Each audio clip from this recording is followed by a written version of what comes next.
미국의 권력 서열 3위인 낸시 펠로시 하원 의장이 대만을 방문했습니다. 이를 계기로 경제 패권을 놓고 첨예하게 대립하던 미중 간의 관계가 다시 한번 악화되는 것이 아닌가 하는 평가들이 나오고 있습니다. 워낙 긴급한 사안인 만큼 오늘은 이 문제에 대해 먼저 알아보겠습니다. 도움 말씀에 한국경제신문의 한상춘 논설위원 나와 있습니다. 안녕하십니까? 네, 안녕하십니까? 네, 러시아와 우크라이나 간의 전쟁 속에 이 반신반의했던 낸시 펠로시 하원 의장이 결국 대만을 방문했습니다. 이에 따라서 미국 증시에도 영향을 미치지 않았습니까? 미국 증시를 어떻게 평가하느냐, 또 어제 이 소식이 전해졌던 아시아 증시를 어떻게 평가하느냐. 당사국인 홍콩과 중국은 좀 주가가 많이 떨어집니다는. 예. 어제 그 코스피 지수가 비교적 선방했죠. 한 10%포인트 정도 떨어지는 데 수준을 거쳤고 오늘도 사실 미중 간 마찰의 가장 중요한 점이 첨단 기술 전쟁이거든요. 이번에 칩4라든가 이런 것 때문에. 예. 근데 미국 증시는 사실 그 첨단 기술과 관련된 나스닥 지수는 그렇게 많이 떨어지지 않았습니다. 예, 그렇습니다. 그래서 현안은 굉장히 민감한 사항인데 증시는 아직까지 정중동 상황이다 이렇게 보겠습니다. 일단 왜 그럴까 하는 측면은 낸시 이렇게 펠로시 미 하원 의장의 이번 방문이 어제 늦게까지 이렇게 사실 그 국제사회에서는 과연 이루어질까? 우리가 이렇게 낸시 펠로시 같은 아주 중요한 인물이 아주 한밤중에 거의 한밤중이죠. 10시 예, 넘어서 그렇죠. 방문하는 것은 굉장히 이례적이다 이렇게 보겠습니다. 그만큼 굉장히 미묘한 사항이기 때문에 과연 그 대만 방문이 이루어질까 하는 측면에 퀘스천을 그렸다 이렇게 보시면 되겠습니다. 두 번째는 글로벌 지정학적 부분을 가장 이렇게 증시에 미치는 영향을 이렇게 보여야 되는데요. 우리가 이제 Geopolitical Risk라 해서 GPR 지수를 이런 것을 따질 때 상승세로 올라갔었긴 했지만 증시에 이렇게 부담이 될 정도로 많이 올라가진 않았다 이렇게 보게 됐습니다. 예. 그래서 이런 민감한 상황일 때 시장을 평가할 때 급등, 급락 이런 표현을 좀 이렇게 시청자분의 이렇게 아주 정확한 평가를 위해서는 그런 표현을 좀 굉장히 신중할 필요가 있는데요. 우리가 방송의 목적에 있어서는 시장을 좀 안정시키는 기능도 있었지 않습니까? 예, 그렇죠. 그런 측면에서는 오늘 가장 핵심적인 첨단 기술 전쟁 관련된 문제에 있어서는 나스닥 지수가 선방한 거로 보면 아직까지는 정중동 모습이다 이렇게 보겠습니다. 역시 이번에 낸시 펠로시 하원 의장의 방문을 하지만 이 문제가 경제적 측면에서는 세 가지 측면의 의미가 있지 않냐 생각합니다. 일단은 공급 측 상황에서 가뜩이나 코로나라든가 러시아 우크라이나 전쟁에서 공급만 부족해서 지금 인플레 문제가 불거지는 상황에서 6월 CPI를 기점으로 사실 정점론이 있었지 않습니까? 예, 그렇죠. 그런 과정에서는 다시 이게 정점론이 물 건너가는 것이 아니냐 하는 이 시각은 이제 나중에 결론을 맺어질 거고요. 그다음에 지금까지 지난 3월 이후에 인플레 안정 차원에서 모든 걸 강구하는 바이든 대통령 입장에서는 사실 대중 관세 인하 문제가 지난 3월부터 계속해서 이렇게 논의했던 상황 아니겠습니까? 예, 그렇죠. 이걸 좀 차단되는 게 아니냐는 문제. 그리고 오늘 사실은 다우존스 지수가 많이 떨어진 데는 상대적으로 떨어진 데는 경기 침체 문제가 굉장히 가속화되기 때문에 사실 미중 간 마찰에서 경제 양대 패권 간에서 마찰이 될 때는 세계 경기 침체 문제가 더 되지 않느냐 하는 이런 우려감이 작용해서 첨단 기술주보다는 다우존스 지수가 많이 떨어진 거거든요. 이 세 가지 문제가 지금 사실 미중 간 마찰 문제 관련해서 낸시 펠로시의 대만 방문과 관련해서 국제금융시장에서 주목되는 사항이다 이렇게 보겠습니다. 방금 말씀하신 대로 이 펠로시 하원 의장이 한밤중에 네. 마치 스텔스기가 조용히 접근하는 것처럼 대만을 방문했습니다. 이에 따라서 지금 중국의 반응 그리고 미국의 반응 어떤 식으로 나오고 있습니까? 낸시 펠로시가 권력 서열이 3위다 이렇게 이제 얘기하지만 미 국민들 입장에서는 예. 사실 국가 간의 마찰 관계에 있어서는 그 나라 국민들, 중국 입장에서 인민들의 관계가 굉장히 중요한 거거든요.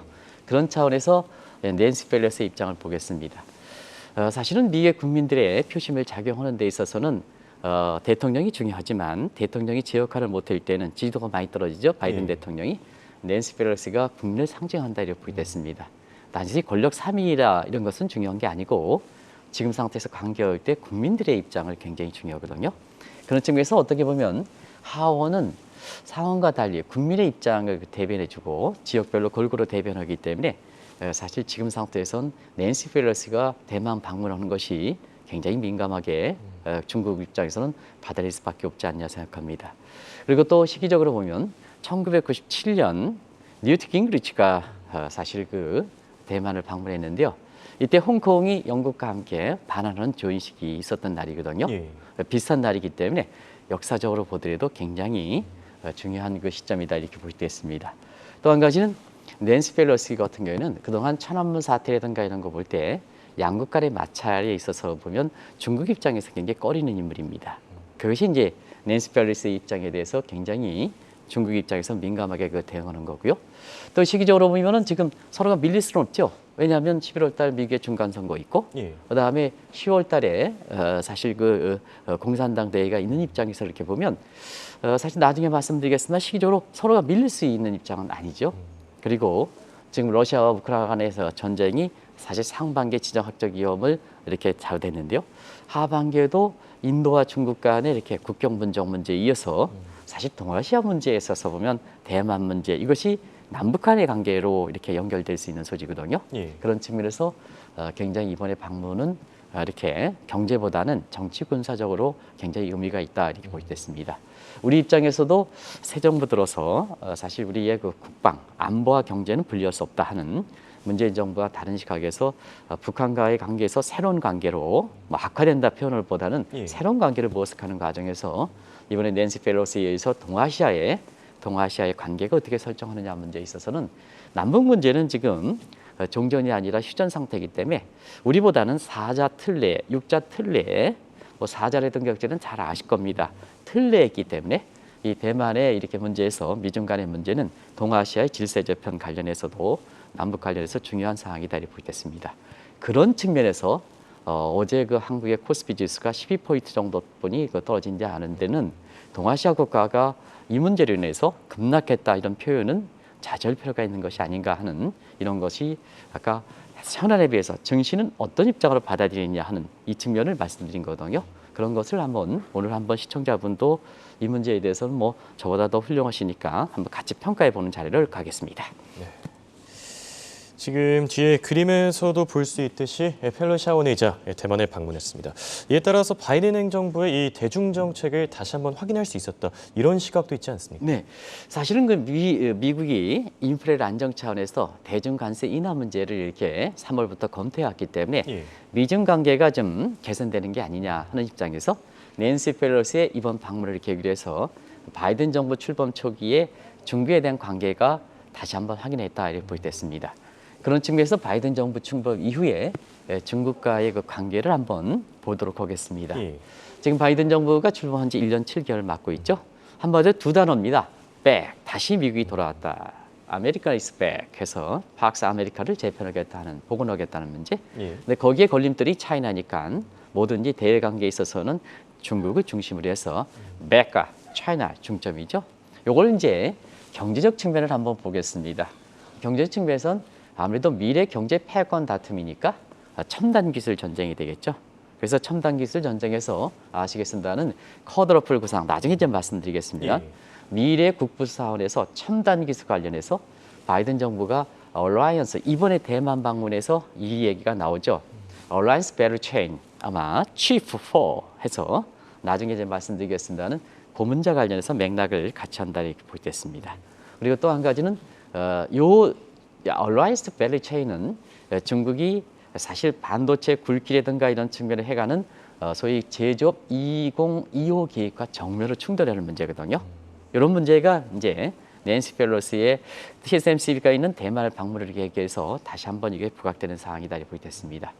정치 군사적 측면에서 이번에 아주 궁극적으로 다시 한번 표출된 것이 나토를 그 대안으로 해서 이 중국과 대립 관계에서 신전략 개념을 바이든 대통령이 이렇게 대고 있죠. 예. 그렇기 때문에 이 신전략 개념에 대해서 한번 설명해 드린 적이 있습니다. 그래서 여기 북한과 관련해서 가장 명확하게 신전략 개념이 나오는데요. CD, CVI, 그다음에 CVID 해서 지금은 CVID거든요. 그래서 새 정부 입장에서도 저 CVID대로 이전 정부와 달리 새로운 남북 관계를 모색하고 있다 이렇게 보겠습니다. 그렇다면 방금 말씀하신 이 쿼드러플안 조금 더 구체적으로 설명해 주시죠. 이번에 그 대만의 TSMC와 관련된 얼라이언스 문제를 할 때 이 문제가 굉장히 중요하다 이렇게 보겠습니다. 예. 쿼드러플은 네 가지 트랙이다 이렇게 보겠습니다. 시청자분이 잘 아시겠습니다는 다시 한번 좀 말씀드리겠습니다. 일단은 중국과 이렇게 쌍자 간의 관계에 있어서 예. First Track, Second Track이 있습니다. 그게 뭐냐? 미 통상법 232조입니다. 자막을 좀 보여주시기 바랍니다. 전문적인 용어이기 때문에. 자, 미 통상법 232조에서 그동안 중국에 대부분 다 부품이라든가 들어갔죠. 이걸 좀 빼낸다 하는 측면에서 안보와 관련돼서 지금 새 정부 입장에서도 안보와 경제는 분리할 수 없다는 측면이 바로 미 통상법 232조와 관련된 거거든요. 그래서 경제 안보는 분리될 수 없기 때문에 통상 문제도 안보와 관련됐다 해서 미국의 통상법 시리즈가 201조, 231조, 슈퍼 301조, 스페셜 301조 지적재산권 이런 것과 관련해서 특별히 232조가 요새 바이든 정부가 많이 이렇게 부각되고 이번에 낸시 펠로시 대만의 방문회가 이 통상법 조약이 되는 것은 232조가 경제와 안보를 연결시켜서 미 통상법을 강구하는 문제거든요. 그런 측면에서 미 통상법 301조에서 그동안 중국에 나갔던 것을 전부 리쇼링, 전부 뭐냐 미국으로 받아들인 거죠. 이게 이제 중국과의 싸움과 문제다 이렇게 볼 때 있습니다. 그리고 얼라이언스 문제는 뭐냐 이게 다자 채널에서 나오는 거거든요. 그래서 서드 트랙이 첨단 기술 관련해서 바세나르 규범이 돼야 된다. 바세나르 규범은 이제 러시아 우크라이나 전쟁에서 명확히 나타났죠. 사회주의, 민주주의 체에 관계없이 인류에 반하는 재래식 무기, 핵무기, 생화학 무기 이것을 이렇게 직간접적인 거래를 전부 규제하겠다는 것이 바세나르 이렇게 협정이다 이렇게 보시됐고요. 그와 관련해서 바세나르 체제에서 첨단 기술도 직간접적으로 거래하는 인류에 반하는 목적을 이렇게 반한다 해서 이게 바세나르 첨단 기술과 관련된 규범입니다. 다자체례 되겠죠. 그 일환으로서 뭐냐? 나중에 말씀드리겠습니다. 퍼스트트랙이 협력 네트워크를 구상하는 거죠. 그러면 협력 네트워크를 구상하는 측면에서 올해 한번 보겠습니다. 시청자분이 많이 들으셨던 것이 IPEF, 인도 태평양 경제 프레임워크 다 드셨죠? 그래서 이게 인도와 일본을 축으로 해서 사실상 그 미국과의 이렇게 태평양을 반도로 하는 이러한 첨단 기술 관련된 네트워크망을 지금까지 구축해 왔죠. 그래서 뭐 시청자 여러분 아시겠지만 IPEF 이 차원에서 바이든 대통령이 윤석열 대통령 당선과 함께 출범과 함께 전격적으로 한국에 방문했던 것도 바로 일본과 인도를 축으로 했는데 문재인 정부 때는 이게 좀 잘 안 맞는다. 중간에 뭐냐 한국이 좀 들어와야 된다. 그래서 빨리 가셔야 된다 하는 측면에 이렇게 바이든 대통령이 한국을 방문하고 제닛 앨런 이렇게 그 미국의 장관도 그제 이렇게 방문했던 사항이다 이렇게 보겠습니다. 그 중에서도 반도체 관련된 부분이기 때문에 중국의 제조업 2020은 첨단 기술이거든요. 반도체 관련해서 미국과 일본과 한국과 그 다음에 대만 간의 칩4에서 대만의 TSMC 문제를 빼질 수 없으니까 이번에 낸시 펠로시가 칩4의 구상의 일환으로 사실 여러 가지 정치 구사적 측면에서 미국과의 중국과의 지정학적 위험에도 불구하고 전격적으로 대만을 방문한 거다 이렇게 보시면 되겠습니다. 예.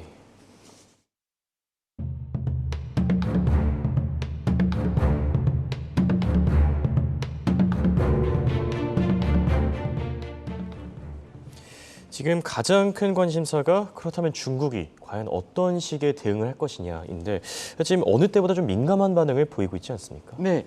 시기적으로 보면 올해 그 7월 1일 달 우리가 홍콩 반환 25주년을 기해서 아마 이 문제를 이렇게 아주 집중적으로 분석해 드린 적이 있습니다. 그렇죠. 이런 사항이 올 수 있는 거기 때문에 그때도 이제 7월 1일 날 방송분에서 상당히 어렵긴 했지만 그런 문제를 말씀드렸는데요. 이번에 그 낸시 펠로시 대만 방문도 그 같은 맥락이다. 한번 보겠습니다. 언론에서는 이것을 그 잡지 못하고 있습니다는 자 이번에 홍콩 반환 25전을 기해서 7월 1일 날 이례적으로 시진핑이 코로나 이후에 첫 행선지로 홍콩을 방문했죠. 뭐 다들 그래서 이때에 여러 가지 설왕설래가 나왔습니다. 그러면서 뭐냐 대대적인 기념식을 했죠. 대대적인 기념식. 그래서 그때 당시에 다시 한번 대만을 포함한 일국 일제 체제 목표를 재강조했습니다. 이런 상황이었었거든요. 근데 이것을 25년 전으로 되돌아보겠습니다. 25년 전에 1997년에는 영국이 홍콩에 여러 가지 좋은 조건을 얘기했죠. 뭐 일국 일제 다들 아실 겁니다. 항인 치안 고도착에서 자치를 약속한 후에 반환했습니다. 그리고 홍콩의 민주주의와 그 다음에 자본주의 체제를 유지하겠다. 자, 25년 지났습니다. 저 약속대로 지켰느냐? 지키지 못했죠. 홍콩의 중국의 예속화에서 어제 이 문제를 두고 중국과 홍콩이 같은 각도로 떠진 것도 바로 그런 측면이다 이렇게 됐습니다. 그런 측면에서 중국과 빠르게 진행됐죠.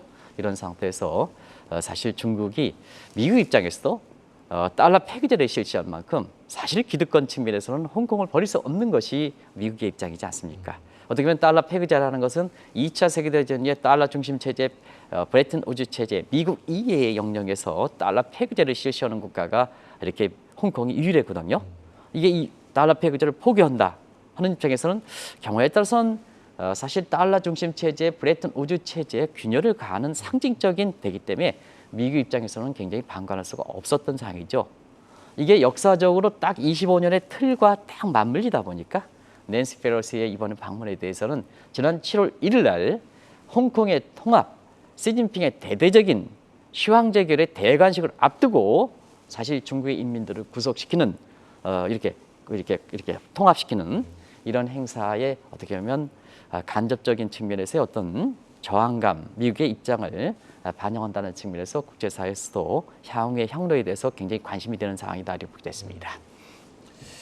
지금 바이든 대통령은 지지도, 또 시진핑 주석은 이 장기 집권, 이 양쪽 이 대통령들의 지금 운명에도 이 사안이 직접적으로 연관되어 있지 않습니까? 네, 밀릴 수 없죠. 왜냐하면 11월 중간 선거에 그 바이든 대통령 입장에서는 국민의 지지도가 30%대까지 떨어진 상황 아니겠습니까? 예. 역대 그 최대로 떨어진 상황인데요. 대외적인 측면에서는 굉장히 실수가 연속됐죠. 아프가니스탄 작년 이맘때요, 꼭 이맘때쯤이래요. 예, 그러게요. 그래서 작년 8월 31일 날 미군이 이렇게 철수했는데요. 그때 당시에 아프가니스탄의 미국의 주민들, 미국의 그 국민들이 많았었거든요. 예. 그런 측면에서는 대단히 실수다 하는 측면에서 이번에 그 알카에다 2인자를 이렇게 사실상 그렇게 잡으면서 예. 굉장히 바이든 대통령이 그걸 나설 필요는 없는데요. 나서는 것은 그런 걸 의식한 것이 아닌가. 이만큼 바이든 대통령이 쫓기는 입장이거든요. 그리고 러시아와 우크라이나 대전에서 우리도 이제 여기서는 경제 제재 측면에서는 오히려 푸틴보다도 이 바이든 대통령의 경제 수가 좀 오히려 경제 여건을 볼 때는 더 이렇게 안 좋다. 바이든의 실패다 이렇게 얘기하는 예. 사이거든요. 그런 각도에서 사실 경제가 좀 받쳐지면 외교적 문제를 좀 이렇게 되는데요. 지금 상태 미 국민들이 굉장히 경제 고통이 심하죠. 그래서 미국은 집권당의 표심과 관련돼서 미저리 인덱스 경제 고통 지수라 하는데요. 지금 물가가 많이 올라갔지 않습니까? 실업률은 어제 사실 어제 방송분에서 많은 그 회장님들이 당신 얘기 지적하는 문제에 대해서 공감이 간다 하는 측면에서는 당신이 좋은 건 실업률은 뭐 통계 문제에 대해서 얘기하지 않고 당신이 싫어하는 것 CPI 통계라든가 그다음에 성장률 통계는 자기의 불리한 것은 뭐 통계 개편 문제까지 바이든 대통령이 걸어놓은 건 좀 잘못된 거 아니냐. 예. 가장 문제가 되는 게 실업률 고용 통계인데요. 그래서 어제 이제 짚어본 거 아니겠습니까? 그런 측면에서 시청자분이 많이 이렇게 공감대를 형성하고 있는데 이게 정치적 파워플리즘이거든요. 근데 미국의 국민들은 사실 바이든 대통령에 대해서 굉장히 경제 고통 지수를 어떻게 보면 우리 이엠캐스가 얘기했습니다. 달러 쇼까지 1달러, 달러 쇼까지 이렇게 거래되는 거 성행하고 있다는 거 아니겠습니까? 예. 그래서 경제 고통이 굉장히 심한 상태에서 이번까지 밀리면 중국과의 그렇게 계속 밀리면 바이든 대통령을 평가하는 시각은 안 쓴다는 집권당을 평가하는 11월 중간 선거에 패퇴하고 이미 워싱턴에 입성을 해서 자 앞으로 해수로 3년 후에 있는 대통령 선거에 내가 나오겠다 하고 트럼프가 지금 선언한 입장이거든요. 예. 그런 상태에서는 사실 11월 중간 선거에 이렇게 이 중국과의 그 마찰 관계에서 조금이라도 밀리는 상황이 되면 바이든 입장에서는 치명타를 건다 이렇게 보여졌습니다. 그리고 시진핑 입장에서는 10월 달에 시황제결의 대관식을 앞두고 있죠. 대관식을 앞두고 인민들을 아주 결속시키죠. 그리고 마인이라든가 뭔가 해서 다시 한번 자본주의에 물든 사람들 전부 그냥 꽉 얽매고 있죠. 그 중국 증시가 지금 이렇게 안 나가는 이유 중에 하나가 있지 않습니까? 이런 측면에서 이렇게 보면은 사실 두 통수권자 바이든과 시진핑 입장에서도 저기 이제 뒤쪽에 이렇게 낸시 펠로시 여사가 이렇게 불편한 관계를 유지하는 것도 바로 최고 통수권자의 입장을 이렇게 대변하는 것이 아닌가 생각하는데 지금 밀릴 수 있는 상황은 아니다 이렇게 보겠습니다. 그렇다면 인플레이션과 관련해서 그동안 대중 관세 인하 논의가 계속 이뤄졌습니다. 이 인플레이션을 잡기 위한 시도로 풀이되는데 이번 방문으로 인해서 이 일정에도 좀 차질이 생기지 않겠습니까? 이 문제를 지적하는 언론들이 없는데요. 예. 이 문제가 가장 중요한 거죠. 사실 지금의 인플레 문제에서는 자 중국과의 관세 인하가 왜 중요하냐면 트럼프 대통령 정부 시절에는 사실 중국에 대해서 하이 테리프 텍스 50%의 고관세를 때려버렸거든요. 그러면 이제 미국 입장에서는 중간선거를 앞두고 미국의 BOP 계층들, 중산층 이하의 계층들의 이 옷 같은 것은 대부분 다 중국 거 사지 않습니까? 예. 중국 거 사지 않습니까? 여기에 50% 하이 테리프 텍스로 하면 인플레가 수입 물가 증가해서 미국의 물가는 잡히지 않는 거거든요. 그래서 인플레 파이트로 나서서 미중 간 마찰인데도 불구하고 대중 관세 인하 이것을 지난 3월부터 유지했던 사이거든요. 그래서 작년 11월서부터 이게 물가를 잡기 위해서 수입 물가 문제니까 달러 강세를 유도했죠. 수입 물가니까 달러 강세를 유도했죠. 예. 근데 중국 입장에서는 위안화 강세로 맞대기를 했죠. 무력화시켰죠.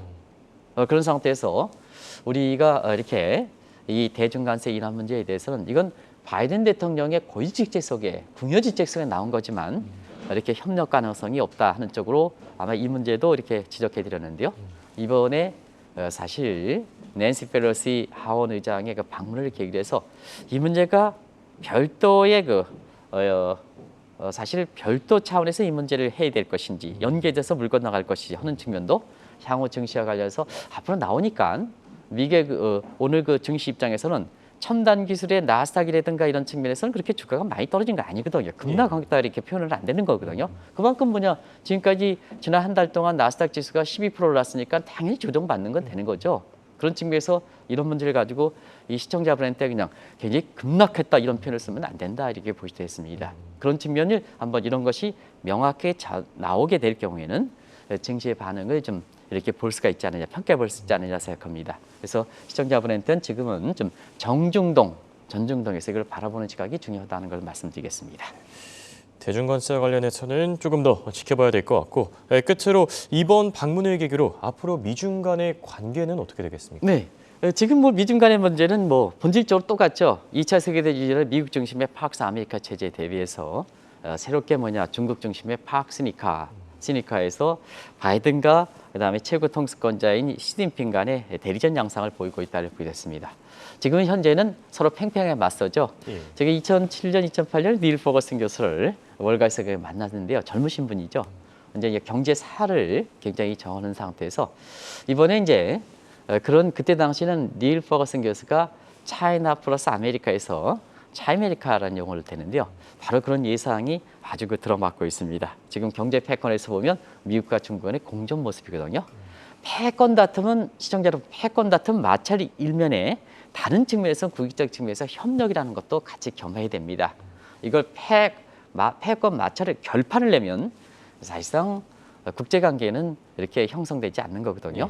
그래서 미중 간 마찰은 좀 정도 문제들이 계속되는 문제다 이렇게 보겠습니다. 자, 증시적 측면에서는 우리의 1차 방정식 y는 equal a 플러스 b, 역시 이제 y는 equal a 플러스 b인데요. 이 미중 간 마찰은 상수항 문제다.